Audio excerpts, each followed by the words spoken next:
Silent కూర్చుంటే uncle వాళ్ళు మీకోసం మంచి స్నాక్స్ తెచ్చారు.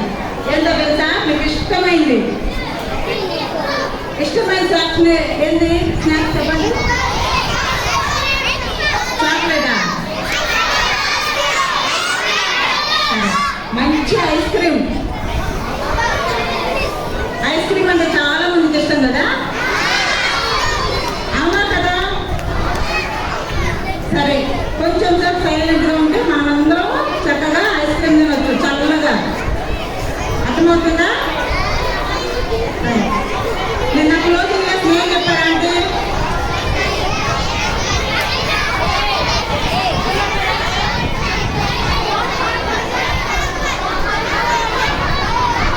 సరే, ఇంకా అనవచ్చు. సైలెంట్గా ఉండాలా బాయ్స్? ఈరోజు మన లెసన్ పేరు తప్పించుకునే మార్గం. ఏం పేరు? తప్పించుకునే మార్గం, అవునా? సరే, తప్పించుకునే మార్గము అనే లెసన్లో మీకులానే ఆఫ్రికా దేశంలో ఇద్దరు చిన్నపిల్లలు ఉన్నారు. ఎవరు? ఇద్దరు. వాళ్ళు 4th క్లాసు చదువుతున్న పిల్లలు అన్నమాట. మీరు 4th క్లాస్ పిల్లలు ఉన్నారు కదా, సరే చేతులు దించండి. అందరు చేతులు కట్టండి. అందరు చేతులు కట్టాలా? అందరు చేతులు కట్టే 10 నిమిషాలలో ముగించేస్తా నేను. బాయ్స్ మీరు అలా చేస్తున్నాను ఆ స్తంభం కాడ అలా చేస్తున్నాను. ఆఫ్రికా దేశంలో ఏంటి మీకులానే ఇద్దరు చిన్న పిల్లలు ఉన్నారు. ఆ పిల్లలిద్దరూ 4th క్లాస్ చదువుతున్నారు. వాళ్ళకి మీకులానే ఇట్లా సెలవులు వచ్చినప్పుడు వాళ్ళు ఏం చేశారంటే ఏంటి, మరి దూరంగా ఒక అడవిలో మైదానంకి వెళ్ళారు నాన్న. అక్కడ వాళ్ళు సెలవుల్లో ఏం చేశారంటే మరి ఎక్కడికో చాటుకు వెళ్ళాలనిపించింది కదా, అనిపించిందా లేదా? అయితే వాళ్ళు ఇద్దరు ఎవరంటే యోను ఎష్లోను, వాళ్ళిద్దరి పేరేంటి? యోను ఎష్లోను, వాళ్ళిద్దరి పేర్లు. వాళ్ళిద్దరూ మీకులాగే మంచి ఫ్రెండ్స్. ఏంటి? మంచి ఫ్రెండ్స్ అన్నమాట. అయితే వాళ్ళిద్దరు ఏం చేశారు, వాళ్ళు ఒక వడిసెలు మరి పార తీసుకొని, వాళ్ళకి ఏమి ఇష్టం అంటే వాళ్ళకి వేటాడటం అనేది ఇష్టం అన్నమాట. ఏమి ఇష్టం? వేటకెళ్ళటం ఇష్టం. వేటకెళ్ళడం ఎవరికి ఇష్టం? ఎట్లా? ఎవరికైనా పెద్దవాళ్ళకి బాగా ఇష్టం కదా వేటకెళ్ళాలంటే. ఎందుకంటే అక్కడ మంచి మంచి జంతువుల్ని పట్టుకొని తేవచ్చు కదా. అడవిలో చాలా జంతువులు ఉంటాయి కదా, ఆ జంతువుల్ని పట్టుకొని తేవాలని వాళ్ళు చాలా ఇష్టంగా ఉంటారన్నమాట. అలానే ఈ పిల్లలిద్దరు కూడా యోవాను మామిడి చెట్టు ఎక్కి మామిడికాయలు పోయాలని పైకెత్తాడు. అయితే యెష్లోను ఏమన్నాడంటే మరి యోవాను నువ్వు ఎక్కడున్నావు అంటే నేను మామిడి చెట్టు మీద ఉన్నాను. ఎందుకు అంటే కనిపిస్తుందా? ఇద్దరు ఫ్రెండ్స్ ఉన్నారా మీకులానే? ఉన్నారా? చూడండి, యోవాను ఏం చేశాడంటే మామిడి చెట్టు ఎక్కి మామిడికాయలు కోయటానికి వెళ్ళాడు. వెళ్ళినప్పుడు యెష్లోను ఏం చేశాడు, మామిడికాయలు ఎప్పుడు కోస్తానే ఉంటాం కదా, మన ఇద్దరం ఏం చేద్దామంటే వేటాడటానికి వెళ్దాము, అడవికి వెళ్ళి అక్కడ మనము జంతువుల్ని పట్టుకొద్దాం అన్నారు. వాళ్ళు పెద్ద పెద్ద జంతువులను పట్టుకొస్తారా? పట్టుకురారు కదా, పట్టుకురారు నాన్న. వాళ్ళకి చిన్న చిన్నవి ఏం పట్టుకున్నామని అనుకున్నారు తెలుసా? వాళ్ళు ఎలుకలు. ఏం పట్టుకోవాలనుకున్నారు? ఎలుకల్ని ఎవరైనా పట్టుకుంటారా? మన ఇళ్లలో అయితే మందు పెట్టి చంపేస్తాం కదా, లేకపోతే పిల్లిని తినేస్తాయి. కానీ వాళ్ళకి ఏ ఆశ పుట్టింది? ఎలుకల్ని పట్టుకోవాలని ఆశ కలిగింది. అయితే మన ఇద్దరం వెళ్ళి ఏంటి ఆ ఎలుకల్ని పట్టుకొని వద్దామురా అని పిలిచాడు. సరే యెష్లోను నేను వస్తున్నాను, నువ్వు ఇక్కడే ఉండు అని చెప్పేసి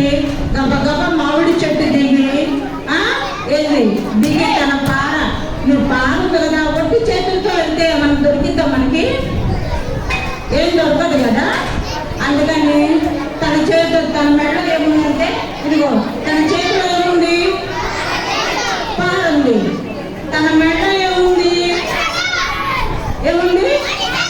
వడిసెలు ఉంది కదా, అంటే కార్డ్బోర్డ్ ఉంది కదా. ఈ రెండు కూడా నువ్వు తీసుకొనిరా, మన ఇద్దరము దూరంగా ఉన్న మరి మైదానంకి వెళ్దాము. అక్కడ ఏంది ఎలుకల్ని పట్టుకొద్దాము. ఎందుకంటే ఈరోజు చాలా చల్లగా ఉంది ఏంది అందుకని మనం ఈ చల్లటి గాలికి చక్కగా వెళ్ళి ఇద్దరము అవన్నీ తీసుకొని వద్దామని చెప్పి ఇద్దరు అనుకున్నారు. నాన్న అలా చేయకుండా అనుకొని ఇద్దరు ఏం చేస్తారు, చక్కగా చూడండి చెట్టు దిగేసి ఇద్దరు దూరంగా ఉన్న ఆ మైదానానికి వెళ్ళారు. ఆ మైదానంలో గడ్డి ఎలా పెరిగిందంటే చాలా పెద్దదిగా పెరిగింది. ఎలా పెరిగింది? చాలా పెద్దగా పెరిగింది అన్నమాట. ఆ పెరిగిన గడ్డిలో వీళ్ళు ఏం చేస్తున్నారు, ఆడుకుంటూ ఎలికలు ఆడున్నాయా అని చెప్పి చూసుకుంటూ వెళ్తున్నారు. అది వాళ్ళకి ఎట్లా ఉంది, చాలా సంతోషంగా ఉంది. ఇప్పుడు ఆడుకోవడం అంటే మనకు కూడా చాలా ఇష్టం కదా, ఇష్టమా కదా? మీరు లెసన్ చెప్తున్నా మీరు ఆడుకుంటున్నారు. అది మేము లెసన్ చెప్తున్నా మీరు ఆడుకుంటున్నారు, అంత ఇష్టం అన్నమాట. కాబట్టి కొద్దిసేపు మనం ఇస్తే ఏంది వాళ్ళు ఎలా తప్పించుకున్నారు అనేది మనం కూడా ఆ విధంగా తప్పించుకోవాలా. అయితే ఆ గడ్డి చక్కగా పెరిగే వాటికి వీళ్ళు ఎవరికైనా కనిపిస్తారా? బయట ఎవరికి కనిపించదు. అలా వాళ్ళు సంతోషంగా ఉంటే ఆడుకుంటూ ఆడుకుంటూ వెళ్ళి వాళ్ళు ఏం చేస్తున్నారు, ఎలుకల్ని పట్టుకోవడానికి వెళ్తున్నారు. అయితే నాన్న పెద్దవాళ్ళు ఉన్నారు, వాళ్ళకంటే పెద్దవాళ్ళు చెప్పాను కదా, ఏటాడటం ఎవరికి ఇష్టమో పెద్దవాళ్ళకి ఇష్టం కదా. అయితే వాళ్ళు ఏం చేస్తారు చూడండి, ఇక్కడ ఇద్దరు పెద్దవాళ్ళు ఉన్నారా, పెద్దవాళ్ళు కనిపిస్తున్నారా? యోహానుతో యెషూను వెళ్ళి చెప్పకముందే ఇద్దరు పెద్దవాళ్ళు వెళ్ళి ఏంటి వాళ్ళు ఏం చేశారంటే ఆ మైదానానికి వెళ్ళి ఆ ఎండిన గడ్డి అంతా ఎండాకాలంలో ఎట్లా ఉంటుంది గడ్డి, పచ్చగా ఉంటుందా? ఉండదు, మొత్తం ఎండిపోయి ఉంటుంది. ఎండిపోయిన గడ్డి ఏం చేస్తూ ఉంటుంది, త్వరగా కాలిపోయింది కదా, కాలిపోయిందా లేదా? ఎండిపోయిన గడ్డి త్వరగా కాలిపోయింది. అయితే వీళ్ళిద్దరూ ఆ ప్లాన్ వేసుకొని ఎల్లకు మునిపే ఆ ఊర్లో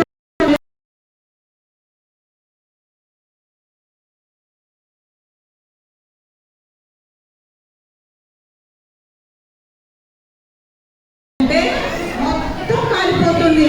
వాళ్ళు ఇటు మన తూర్పు నుంచి బాగా గాలి వస్తుంది కదా, వాళ్ళు మంట పెట్టి ఇంకొక వైపుకి వెళ్ళి దాక్కున్నారనమాట. ఎందుకంటే ఆ మంట పెట్టినప్పుడు జంతువులు అన్నీ బయటకు వచ్చేస్తాయి. ఎలా వస్తాయి? మనం పిలిస్తే వస్తాయా? బయటికి రండి బయటికి రండి అంటే వస్తాయి. అడవిలో నుంచి ఏమి రావు కదా, మన మాట ఏంటయ్యా వినవు కదా. అయితే వాళ్ళు ఈ మంట పెట్టగానే ఏమైంది, మొత్తం కాలిపోతా.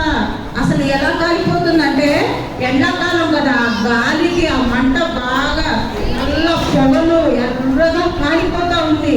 ఇంకా అది చూడగానే మరి యోహానుతో మరి యెషూను వీళ్ళిద్దరికి చాలా భయం వేసింది. అసలు ఆ పొగకి వాళ్ళకి ఏమైతుంది ఏమి అర్థం కావట్లా, భయం వేసింది. ఏంటి ఇంత మంట వస్తుంది, ఎక్కడి నుంచి వస్తుంది ఇంత మంట, మనం పెట్టలేదు కదా అనేసి చాలా కంగారు పడుతూ అక్కడే వణుకుతూ నుంచున్నారు. నాన్న నుంచున్నప్పుడు అలా నుంచున్నప్పుడు ఆ వేడికి పక్షులు అన్నీ బయటకు వచ్చేసినాయి. మరి మంటలు కాలిపోతా ఉంటే జంతువులు అవి ఉంటాయా? ఉండవు కదా.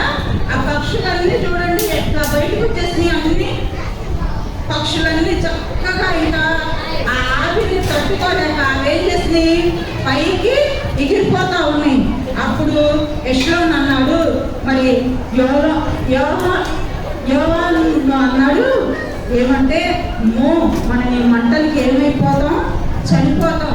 కాబట్టి మనం తిరిగి మన గ్రామానికి వెళ్ళిపోదాం, ఇక్కడ వద్దు అంటే మరి యెషూను అన్నాడు, వద్దొద్దు అట్లా వెళ్ళొద్దు, మనము ఇక్కడి నుంచి వెళ్ళే పాటికల్లానే ఆ మంటలన్నీ ఏమైపోతాయి, మనల్ని కాల్చివేస్తాయి. ఏం చేస్తాయి? కాల్చివేస్తాయి. కాబట్టి మనం వెళ్ళొద్దు అంటే సరే, ఇక్కడ పక్కనే ఉన్న నీళ్ళ గుర్తుంది కదా, కొన్ని అటన్నా ఎండిపోదాం పారిపోదాం అంటే లేదు యశు, ఒక మాట నువ్వు కొంచెంసేపు అట్లా ఉండు, మన ఇద్దరం ఇప్పుడు ప్రమాదంలో ఉన్నాము. కాబట్టి మనం ఏం చేయాలా?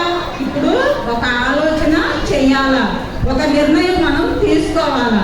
ఎందుకంటే మనము ఇక్కడికి ఎవరు లేరు, మనతో ఎవరు లేరు. కాబట్టి మన ఇద్దరికి ఏదన్నా అయిందంటే ఇప్పుడు మనం చచ్చిపోతాం.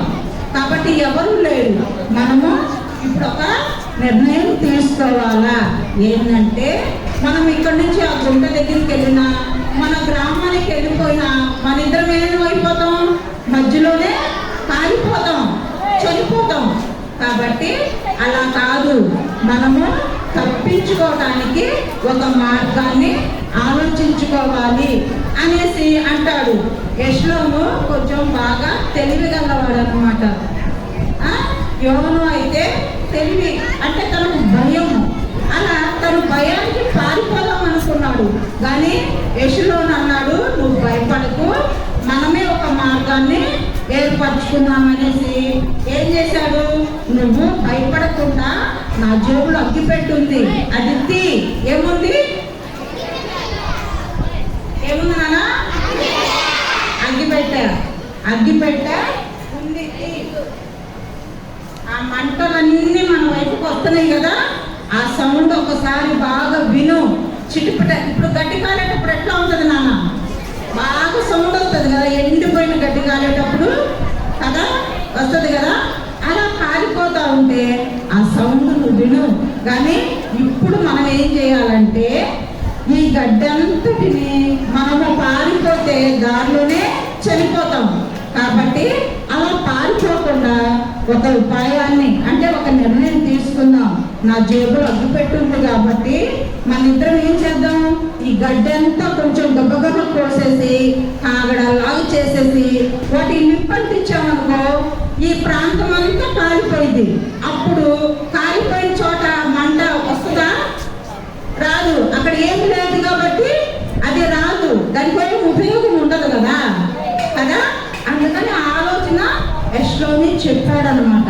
చెప్పినప్పుడు సరే యెషూని నువ్వు చెప్తున్నావు కదా, అలానే మన ఇద్దరము ఏం చేయాలా? ఆ గడ్డి అంతా కూడా తీసుకొని ఏంటి ఈ మంటల్ని వెలిగిద్దామని చెప్పి అగ్గిపెట్టె తీసి వినాలమ్మా, వినాల ఆ అగ్గిపెట్టిని తీసి ముట్టించి ఆ ప్రాంతం అంతా వాళ్ళు ముట్టించినప్పుడు ఏమైపోయింది? కాలిపోతుంది. కాలిపోతున్నప్పుడు ఆ పొగకి వాళ్ళకి ఏమైంది? ఊపిరి ఆడట్లా. అయినా వాళ్ళు ఏం చేస్తున్నారు?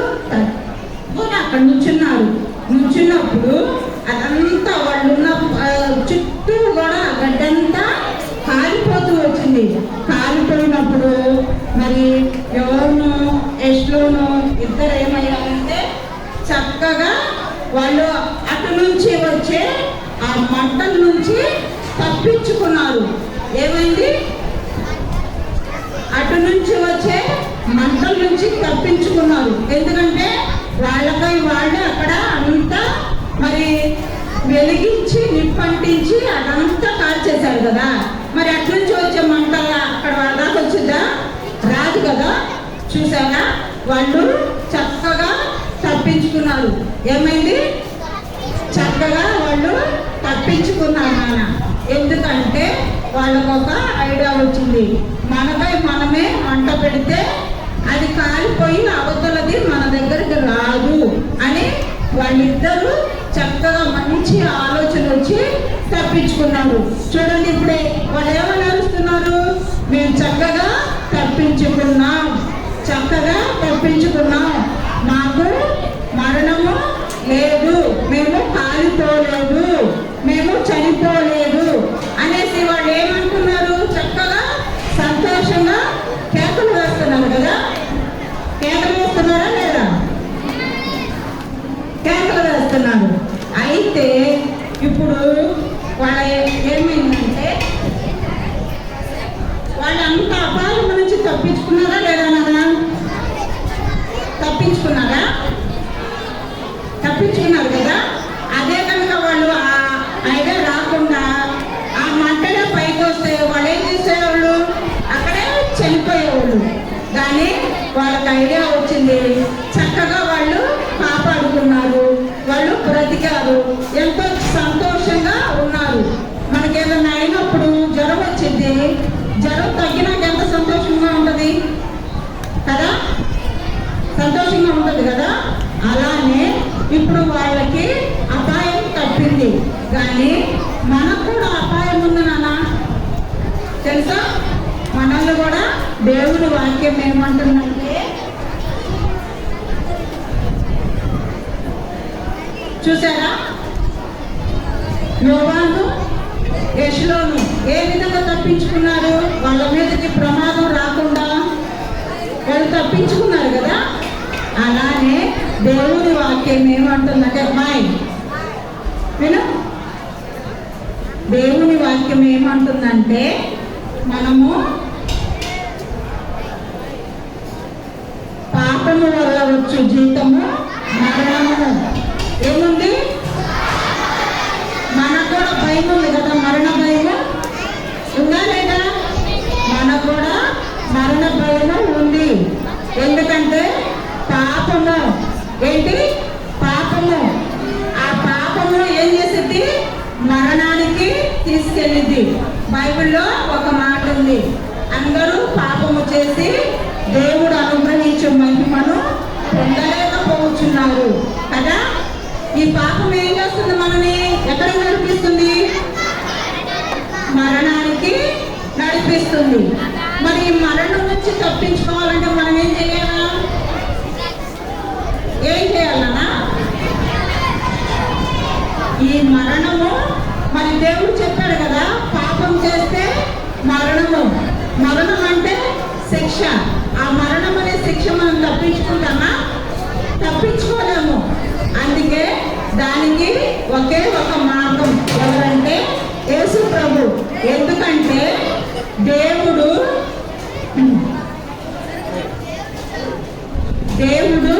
లోకమును ఎంతో ప్రేమించాడు. ఆయన ప్రేమించాడు కాబట్టి మనల్ని తప్పించాలని ఆశపడుతున్నాడు. ఏం చేస్తున్నాడు? ఆశపడుతున్నాడు. ఎందుకంటే దేవుని ఉగ్రత అవిధేయులైన వారి మీదకి రాకుండా ఏంటి? దేవుడు మనల్ని అంతగా ప్రేమిస్తున్నాడు. ఎందుకంటే మనం ఉగ్రతకి పాత్రులు అన్నమాట. ఉగ్రత ఉందా లేదా మన మీద? ఉందా లేదా? ఉగ్రత ఉంది.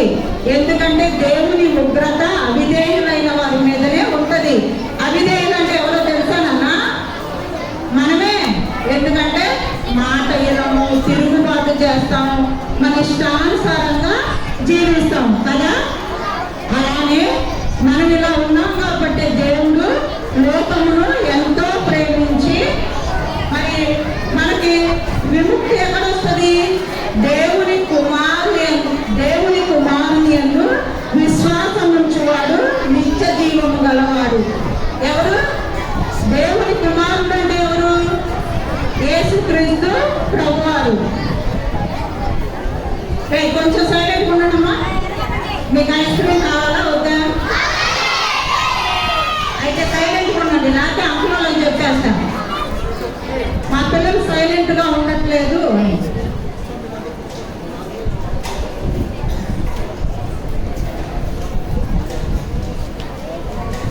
మనము మన మీద ఉగ్రత ఉండకూడదంటే మనం ఏమి చేయాలా?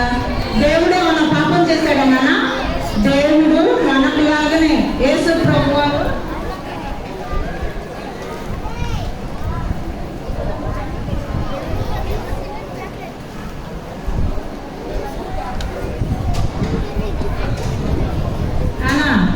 దేవుడు మనకులానే పుట్టాడు, మనలానే పెరిగాడు. కానీ ఆయనలో పాపం ఉందా? ఆయన చనిపోవడానికి ఏ పాపమన్నా ఉందా? లేదు. కానీ పాపం చేసింది ఎవరు?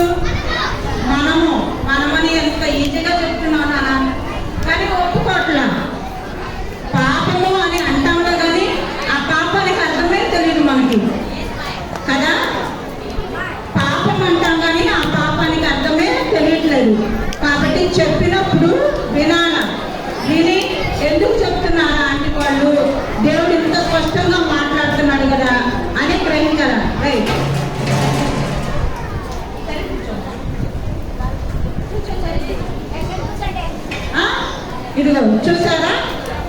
దేవుడు చిన్న పిల్లలు, ఇప్పుడు మీరు కూడా మమ్మీ కడుపులో నుంచి పుట్ట పిల్లలుగానే కదా వచ్చారు. అలానే దేవుడు కూడా మన కొరకే పుట్టాడు, మనలాగానే పెద్దవాడయ్యాడు. అలానే మన పాపాల నిమిత్తమే ఈ సిలువలో ఆయన వేలాడాడు. ఎలా? నీ కాళ్ళు చేతులు, నా కాళ్ళు చేతులు చేసిన పాపాలను బట్టి. ఏ పాపాలు? చేయవద్దన్న పని చేస్తాం. వాడు పెన్సిల్ తీసుకోవద్దురా అంటే తీసేసుకుంటాం, వాడిని కొట్టొద్దురా అంటే కొడతాం. అయ్యా చిన్న చిన్న పాపాలు అన్నమాట. ఈ పాపాలన్నీ కూడా మనం చేతులతో చేస్తున్నాం కదా. అందుకే యేసయ్య ఈ సిలువలో చేతుల్లో మేకులు కొట్టారు.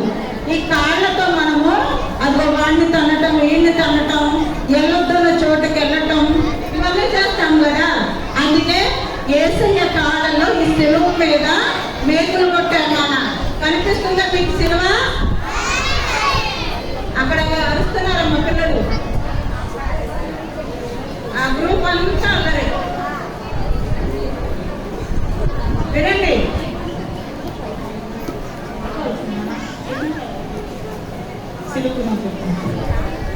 వినండి. ఇక్కడ ఈ శిలువ మీద యేసయ్య కాళ్ళల్లో మేకులు కొట్టారు. ఇక్కడ యేసయ్య తలకి ముళ్ళ కిరీటం. ఎందుకో తెలుసా? మనకు వచ్చే తలంపులు, ఆలోచనలు ఒక్కటి కూడా మంచిది కాదు. అవునా కదా? ఎప్పుడు వాడిని కొట్టాలా, ఎప్పుడు వాడిని తిట్టాలా, ఎప్పుడు వాడిని ఏదో చెయ్యాలా అనే తలంపుతో ఉంటాం. కాబట్టి ఎప్పుడు ఒకరి మీదే కదా మంచి ఆలోచన వస్తుందో మనకి? లేదు, రాదు. అందుకనే యేసయ్య ఈ శిలువ మీద ఇక్కడే ముళ్ళ కిరీటము పెట్టారన్నమాట. ఈ విధంగా యేసయ్య మన కోసం మన చనిపోయి ఇదిగో ఈ సమాధిలోనే పెట్టారు. కనిపిస్తుందా సమాధి మీకు? కనిపిస్తుందా? యేసయ్య జన్మించాడు శిశువుగా, సిలువలో మన కొరకు బలి అయ్యాడు. ఆ తర్వాత ఈ సమాధిలోనే యేసయ్యను పెట్టారు. యేసయ్య ఇప్పుడు తిరిగి లేచాడు కదా. తిరిగి లేచాడా లేదా? లేచాడా? మన పాపాలన్నీ కూడా ఆ సిలువలో కొట్టివేశాడు. కాబట్టి సిలువలో కొట్టివేశాడు. అందుకని మనకి మన మీద ఉంటుందా? ఉంటుంది. ఎందుకంటే ఎవరైతే యేసుక్రీస్తు ప్రభు దగ్గరకు వచ్చి యేసయ్య నేను పాపిని, నా పాపాలు క్షమించు, నీ రక్తంతో కడుగు, నా హృదయంలో కదా అని నువ్వు అన్నప్పుడు యేసయ్య ఏం చేస్తాడంటే తన్ని నీ హస్తాల్లో భద్రపరుస్తాడు. నాన్న చూడండి, యోహాను యేసులను ఏ విధంగా వాళ్ళిద్దరూ చక్కగా రక్షింపబడ్డారు అంటే అపాయం నుంచి తప్పించుకున్నారో, అలానే మనం కూడా మన పాపాల నుంచి యేసయ్యను అడిగినప్పుడు యేసయ్య ఏం చేస్తాడంటే మన పాపాలు క్షమించి తన హస్తాల్లో మనం ఏం చేస్తాడు? భద్రపరుస్తాడు. అంటే చక్కగా దాచిపెడతాడు. చూసారా? యోహాను సువార్త 10:28 వచనంలో వీళ్ళకి నిత్య జీవము ఇచ్చాడనమాట. నా చేతిలో నుంచి వీళ్ళని ఎవ్వరి తీసివేయలేరు అంటున్నాడు దేవుడు. తెలుసా? నేను దానికి నిత్య జీవమును ఇచ్చుచున్నాను. నిత్య జీవము కావాలా వద్దా? మనకి కావాలన్న పిల్లలు పాపాలు ఒప్పుకుంటున్నారా?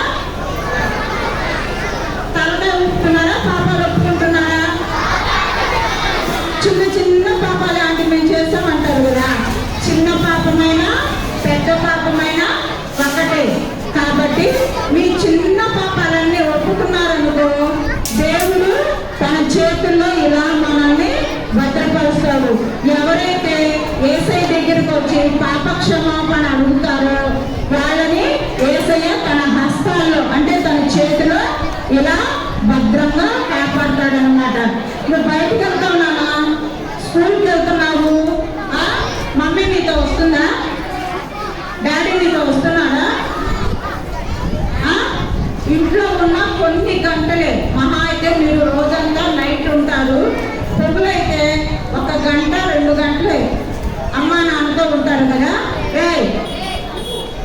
వినమ్మా, కొంచెం సేపు ఉంటాడు కదా, కానీ మిమ్మల్ని కాపాడేది ఎవరు? మనల్ని భద్రపరిచేది ఎవరు? ఇవన్నీ తెలుసు కదా. మరి తెలిసినప్పుడు మీ చిన్ని హృదయాల్లో యేసయ్యని ఎందుకు ఆహ్వానించట్లా? యేసయ్య చేతిలో మనము సురక్షితంగా భద్రంగా ఉండాలంటే జోను యెష్లోను ఏ విధంగా మేము తప్పించుకున్నామో, ఆ మంటల నుంచి ఎలా తప్పించుకున్నామో మనము కూడా ఏంటి నరకము నుంచి పాపము నుంచి తప్పించుకొని దేవుని ఉగ్రత మన మీద ఉండకుండా ఉండాలంటే యేసు ప్రభు వారిని మన సొంత రక్షకునిగా అంగీకరించినప్పుడు దేవుడు మనల్ని తప్పిస్తాడు, ఆ పరలోక రాజ్యంలో మనల్ని చేరుస్తాడన్న. ఆయన చేతుల్లో మనల్ని ఎవరు విడిపించలేరు. చక్కగా ఆయన చేతుల్లో మనము ఏంటి ఎంతో సేఫ్గా ఉంటాం. సరేనా? చిన్న ప్రార్థన చేసుకుందామా? అలానే మోకరించండి, అలానే మోకరించాలా? కూర్చోదన్నా, కూర్చోవాలి.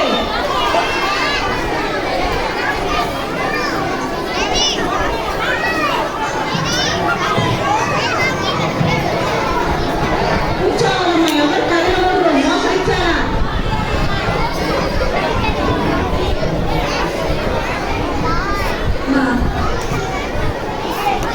దయచేసి రామాయణ ఇప్పుడు